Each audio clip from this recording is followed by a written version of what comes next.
Pasti bisa nih Be ya untuk tahun 2015 tadi untuk ekonomi dan politik begitu. Tadi kan disampaikan juga oleh Bang Kodari dan juga Bu Henry bahwa ini masing-masing sudah punya kapling, tapi nanti diprediksikan nanti kalau sudah mulai masa reses Dewan sudah mulai berakhir begitu, sudah mulai ada rapat kerja, kemungkinan nanti akan ada muncul lagi nih keramaian-keramaian, kegaduhan-kegaduhan mungkin yang memang terjadi. Nggak bisa sepanjang sejarah bagaimana cara memisahkan ekonomi dan politik, saya nggak paham lah itu ya kan. Sebab bagaimanapun juga stabilitas politik itu diperlukan untuk berjalannya program-program pembangunan.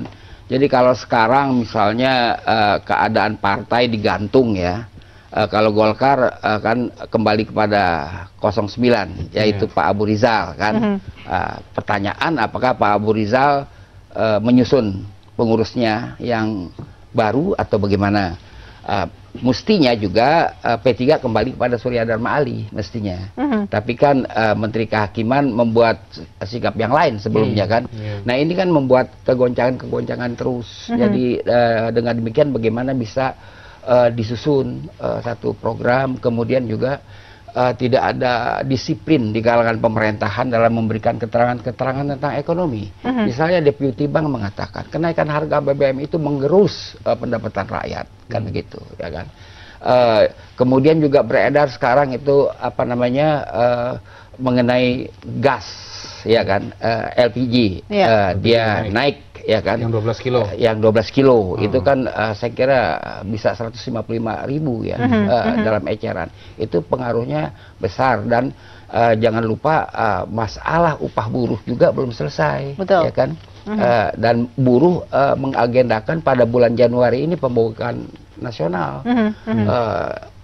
PNS aja kan kita lihat di DKI 15.000 nggak masuk formasi kan. 1.500 nggak masuk formasi kan. Itu persoalan. Jadi saya tidak bisa paham kalau kita bisa ya politik lu ke sono deh ya kan, jangan ikutin campur gue, itu bagaimana caranya.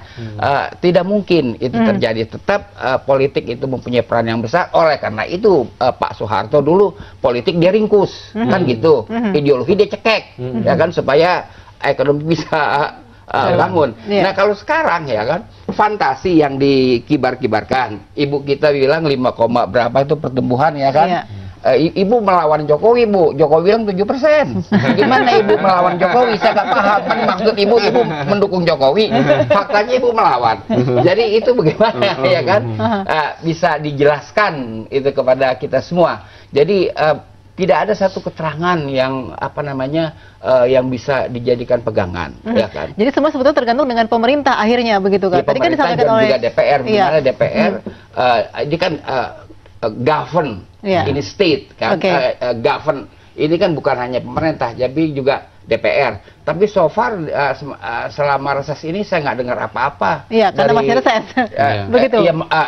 Reses kan artinya tidak ada sidang, tetapi kan bisa berpendapat, pimpinan dewan bisa bicara, kita nggak dengar apa-apa. Oke, baik. Sebetulnya tadi benih-benih tadi disampaikan oleh Bang Kodari bahwa tadi juga Bu Henry mengatakan benih-benih untuk tadi ya masing-masing koalisi sudah akan membidik sesuatu begitu ya dengan pemerintah, yang artinya nanti ini tentunya akan bisa mengganggu Bang Kodari untuk jalannya Indonesia ke depan. Pertama sebetulnya begini, sebagian orang mengatakan, nanti kita tanya Bu Henry sepakat atau tidak, bahwa di zaman Pak SBY, ekonomi itu autopilot, negara itu autopilot.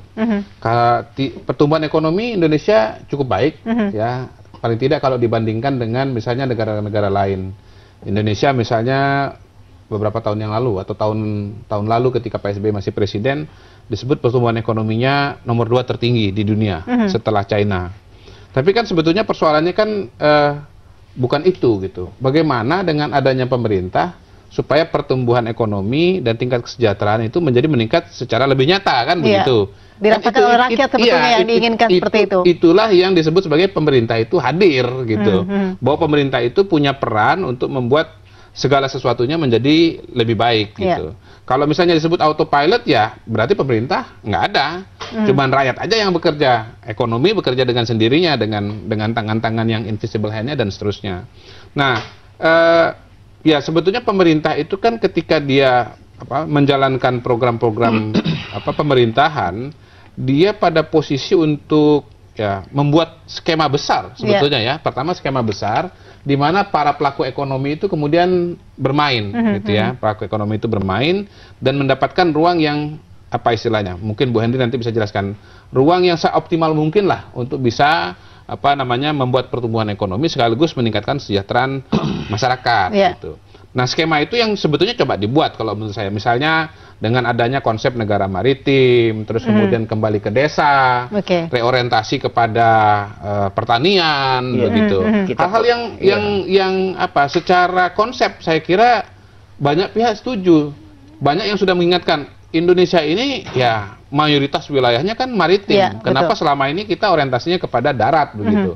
Atau Indonesia penduduknya begitu besar, kenapa impor kita untuk padi, untuk beras, untuk kedelai, untuk jagung, itu besar sekali. Kok kita nggak bisa sendiri? Cuman persoalannya kan bukan cuma di sana, tapi bagaimana operasionalisasinya itu.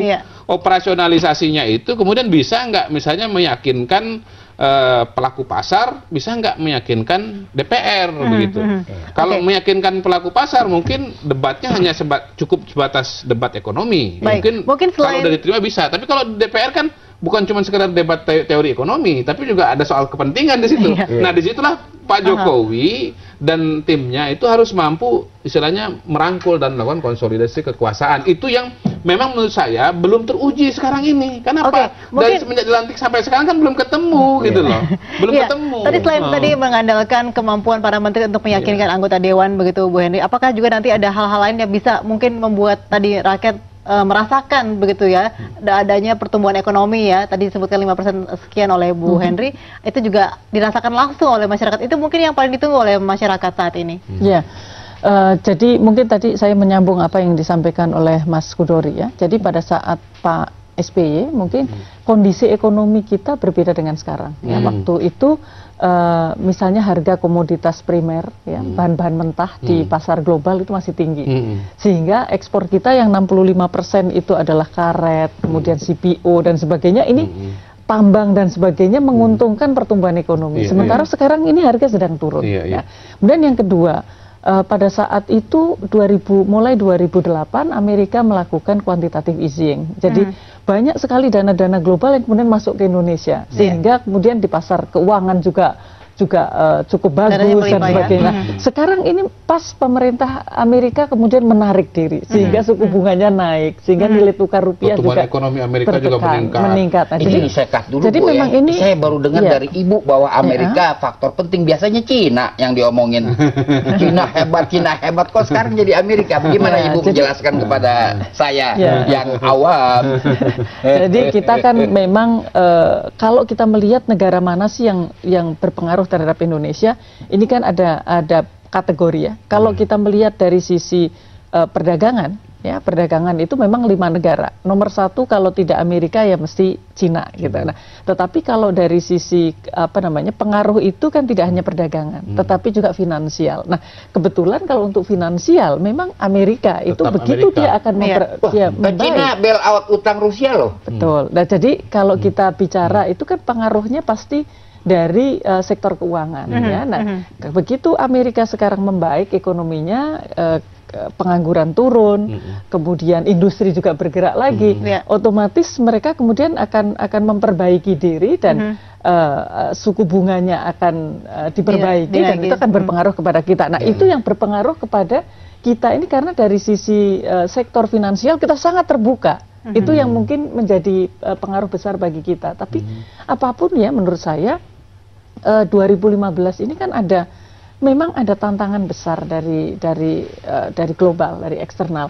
Tetapi di dalam negeri sendiri kita juga punya peluang yang besar juga. Apa yang bisa dimanfaatkan dengan peluang domestik nanti untuk mendatang? Jadi gini, kalau pertumbuhan ekonomi 2015, kalau kami masih optimis masih bisa mencapai 5,6%. Ya. Apa sih sumbernya? Yang pertama tentu saja konsumsi swasta, karena konsumsi masyarakat itu porsinya masih 60%. Jadi artinya kalau tumbuh 5% ya sekian persen masih besar. Kemudian yang kedua adalah belanja pemerintah, Pak. Nah, jadi belanja pemerintah ini yang di 2015 akan menjadi harapan besar, ya, akan menjadi sumber pertumbuhan karena banyak sekali dana-dana yang direlokasi dan juga ada tambahan-tambahan dana untuk membangun berbagai proyek yang sudah dijanjikan tadi. Dan yang ketiga adalah dari investasi, baik itu investasi portfolio maupun investasi langsung. Kenapa investasi portfolio? Kita melihat sekarang China sedang melemah. India sedang melemah. Ya. Baru saya dengar nih. Kemudian Biasanya Cina hebat, nih baru nyari saya dengar. Kemudian Jepang juga melemah, artinya investor itu akan mencari tempat yang akan memberikan keuntungan dari sisi portfolio. Dari sisi investasi langsung, tentu saja janji-janji pemerintah ya untuk memberikan tempat investasi baik itu infrastruktur dan sebagainya ini menjadi harapan besar. Nah, jadi artinya 3 hal tadi semestinya bisa dioptimalkan oleh pemerintah. Nah, pertanyaan yang penting tadi yang disampaikan oleh Mas Kudori, bagaimana cara untuk memanfaatkan tadi?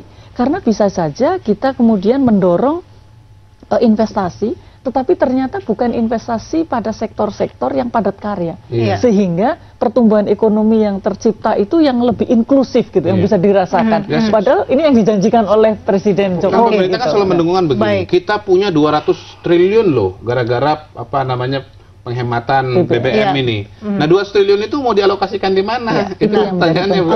Artinya masih belum ketahuan begitu ya. Kita nanti akan masih berbincang mengenai hal ini di bagian berikutnya. Tetaplah bersama kami. Kami akan kembali bersama Anda sesaat lagi.